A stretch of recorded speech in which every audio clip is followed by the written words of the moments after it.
Les actions américaines en ont-elles encore sous le pied? On voit ça avec Stéphane Rudzinski. Bonjour. Bonjour. Président de Retores Finance. On a, il y a quelques jours, la directrice générale de BlackRock Investment qui a affirmé que le leader mondial de la gestion d'actifs, c'est pas rien, je ne sais pas, 6 000, 7 000 milliards de dollars, venait de se renforcer sur les actions américaines en raison de quoi? De la forte dynamique des bénéfices. On est en fin de résultat, donc c'est intéressant d'en parler, tout en restant neutre sur les actions européennes. Alors je sais que les Américains, ils ont un biais domestique évident, et nous en Europe, on a tous les gérants actions qui disent « Ah là là, mais l'Europe a du retard, l'Europe est moins valorisée, c'est sur l'Europe qu'il faut être ». Est-ce qu'il faut comprendre en creux, ou pas, je ne sais pas quel est votre point de vue, que le potentiel sur les actions américaines est intact, notamment parce que, encore une fois, les actions ont un petit peu baissé, on le revoit encore depuis quelques jours, les actions américaines, les profits sont plus importants que ce qui est attendu, donc ça rend le marché américain moins cher, donc peut-être plus attractif. Écoutez, on a des facteurs positifs très importants. On a une macro qui est magnifique aux États-Unis, une consommation très forte, des ménages qui ont confiance, des entreprises qui investissent, qui projettent d'investir encore plus demain, un chômage très très bas, une réforme fiscale qui va remettre dans l'économie plus de 1 500 milliards sur les 10 années qui viennent. Donc au niveau macroéconomique, tout est au vert. Au niveau microéconomique, les données sont aussi ultra favorables. Au niveau des entreprises, on a vu que les taux de marge sont très très forts aux États-Unis et que surtout, là, on attend une croissance bénéficiaire des bénéfices par action de l'ordre de 17 à 18% pour l'année qui vient. Alors on est compte 17 à 18% pour 2018, c'est quasiment le double de ce qui est attendu en zone euro. La dynamique de profit, elle est outre-Atlantique. Elle est, même si le marché est cher. Oui, bien sûr. Alors, ça, c'est le point négatif. Le marché est quand même très très cher aux États-Unis. Il l'est un peu moins aujourd'hui qu'il y a un mois ou deux.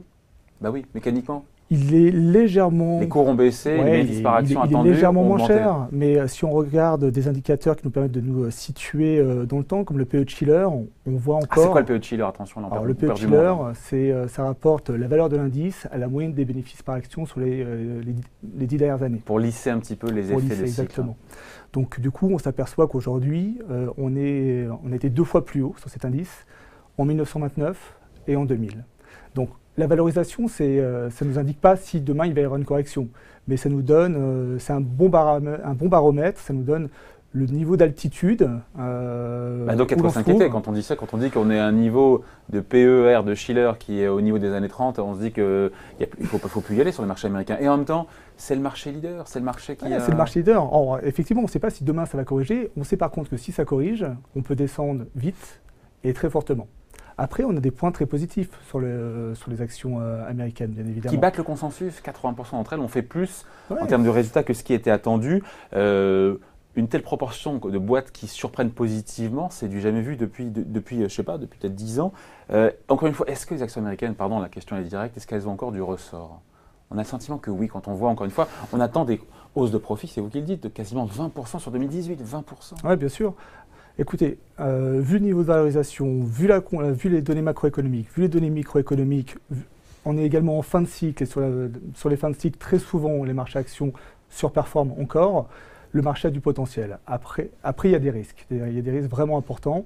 On l'a vu, la valorisation et puis les perspectives inflationnistes. Si demain, le discours de la Fed évolue, qu'il devient un petit peu plus dur et que la Fed augmente prématurément ses taux d'intérêt directeurs, il est probable, et on l'a vu fin janvier, que le marché réagisse très très mal. Ça, c'est certain. Ou si demain, on a d'autres signes inflationnistes forts qui arrivent, là, de la même manière, le marché réagira très très mal et pourra perdre, comme il a perdu 10% sur la fin janvier, 20 à 25%. Ce qui s'est passé en janvier, c'est quand même assez atypique. Ce n'est pas la cherté du marché américain qui a fait baisser les cours. C'est un phénomène qui est compliqué sur la volatilité, avec beaucoup de gens qui avaient pris des paris spéculatifs en shortant de la volatilité pour gagner un peu de sous. En plus, c'est ça en gros. Et on a eu un squeeze, entre guillemets, parce que le niveau de volatilité était déjà très très bas.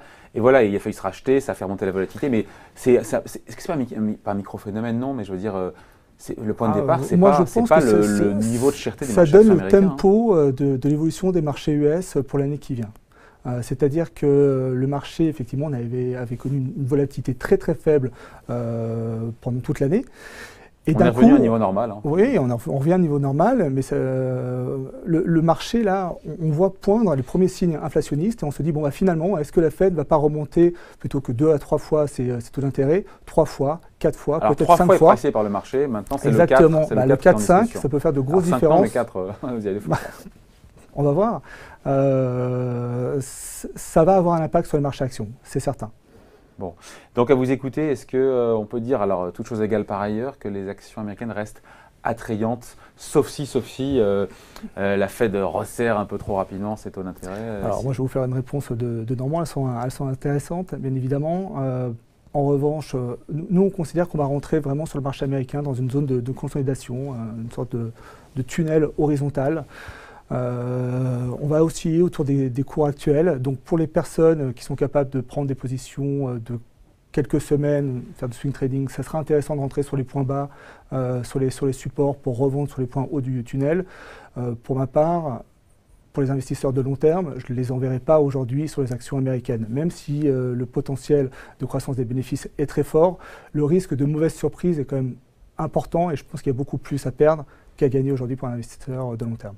Bon voilà, merci à vous pour ces explications et ce point de vue signé Stéphane Rudzinski, donc président de Retorès Finance. Merci beaucoup.